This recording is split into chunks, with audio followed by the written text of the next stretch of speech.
At the top of Vredehuk, a suburb named after its peaceful atmosphere situated at the edge of the Cape Town city centre, is the meeting point of nature and city, a leafy green area named Deer Park. Today, this space is enjoyed by dog walkers, joggers and nature enthusiasts alike.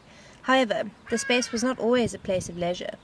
The tall, whispering trees that cover this area seem to speak of the myths and history of the space, of runaway slaves, of washerwomen, and of rings lost long ago.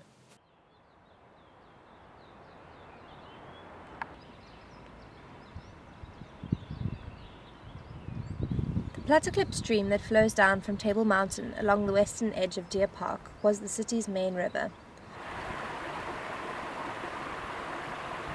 Thus, due to its significance as a key site of water supply, the history of Deer Park is embedded in cultural practices linked to this river of people living in Cape Town centuries ago.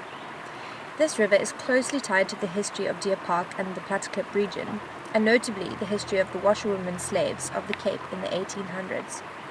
Supposedly, not much remains of the particularities of these women, such as their names, stories, and journeys. However, there are two surviving signifiers from which we can learn a part of their history in this area.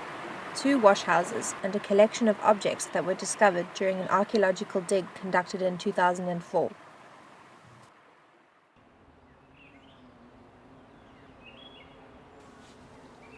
The washerwoman.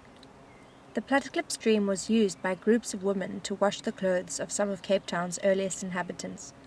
A procession of slaves would walk up Upper Batencumbe Street to the base of Deer Park in order to perform this daily cleaning task. Due to the cleaning materials used to wash the linens, the river water became polluted, and consequently the municipality erected two washhouses in 1888 and fitted them with 70 cement washing basins as well as ironing facilities. In 1954, the lower washhouse was closed down by authorities, who converted the upper washhouse into stables for the horses of law enforcement officials. Today, the upper washhouse is used as overnight accommodation for hikers of Table Mountain. Found near the sites of these washhouses were many objects that give further insight as to its history. Like with any form of clothes washing, tiny objects are often lost in the wash. Items fallen out of pockets, torn off clothes, or dropped while washing. These items can tell a fragmented story.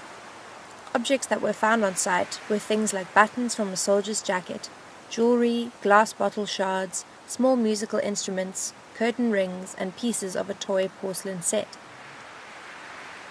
Some of these items are suggestive of the intensity of the labor of the washerwoman, while others suggest that there was music making, drinking, and playing that occurred during the washing process. The snake ring. One day while working, a washerwoman lost her husband's ring she had been wearing. The woman and her friends searched far and wide for this ring, along the riverbanks, but to no avail. The ring in question had been given to her husband by a great scholar of Islam, who considered the man to be his best pupil. The significance of the gift was never understood by the woman's husband, until the day he visited the hairdresser, who discovered he could not cut the man's hair.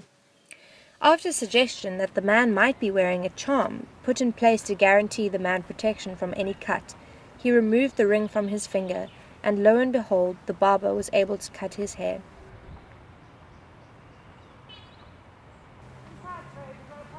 Deer Park today. Legend has it that the forests of Deer Park were used as a place of refuge for runaway slaves who hid in the treetops. Today, the eerie whispers of these trees seem to retell their stories, but the people walking there cannot understand the language of these beautiful trees and simply enjoy the natural beauty of Deer Park. Dogs, walkers, cyclists, picnickers, and nature lovers enjoy the trails running along the base of Table Mountain, as well as the advantageous views of the city that Deer Park offers its visitors.